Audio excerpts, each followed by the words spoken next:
Hey, thanks for joining us today. I just want to take a few moments of your time, and I want to introduce you to the LS2 Adventure Dual Sport helmet.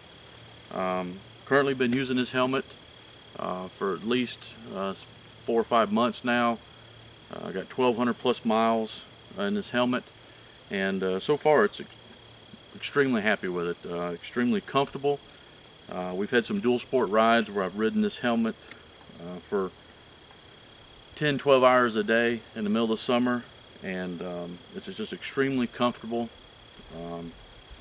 Relatively quiet. Sometimes we'll get out onto the paved roads, and the helmet performs really good out on the paved roads.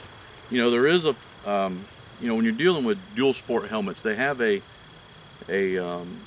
motocross style look, crossed over with a little bit of a street bike look, and there's some compromises sometimes with that. A lot of guys don't like dual sport helmets when they get out on the road and they're trying to run 65, 70 miles an hour.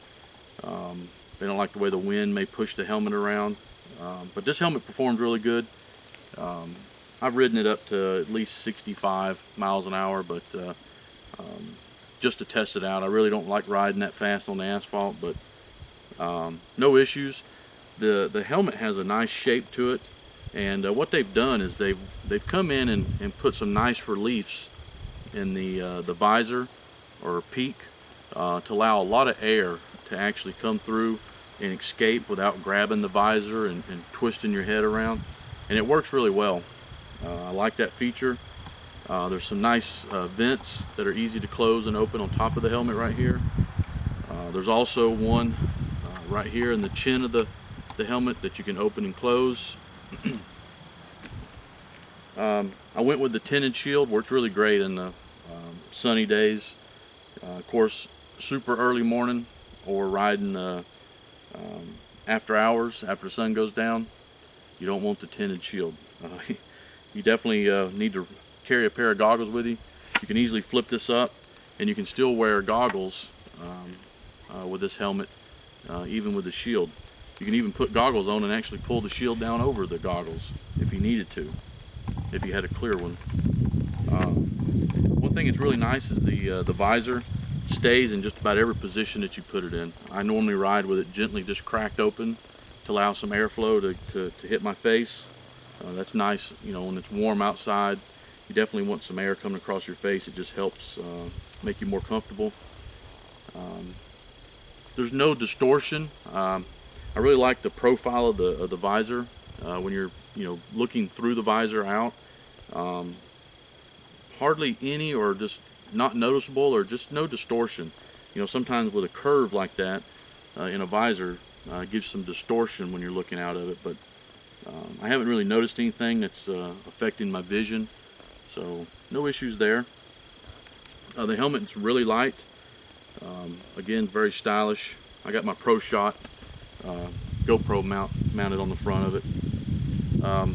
One thing I can test for is what's really nice about this helmet is the technical fiber of the liner that they use. Just awesome in just combating any type of odors or smells. I mean, I've got, like I said, over 1,200 miles of this helmet, mostly through the summertime, and definitely a lot of sweat. And of course, ride 10-12 hours a day, and this helmet has zero odor from it. And I know it's a little gross, but I haven't even washed the liner yet out of those 1,200 plus miles. Really no need. It doesn't stink. It's not dirty and grungy feeling, but just really combats odor, and I think that's very important. Another thing, if you was to venture out and get you one of these helmets, is this helmet requires some break-in time. Okay, when I first put the helmet on, I was like, wow, this thing is really tight, which helmets are supposed to be snug and tight to to properly protect your head in the event of a crash, but this helmet was extremely tight, I thought, but the more I rode the helmet and got at least 400 or 500 miles on it, or even more, the helmet really started to break in. the liner of the helmet really started to feel nice, loosened up just enough to give me a little more comfort and take away that tight feeling.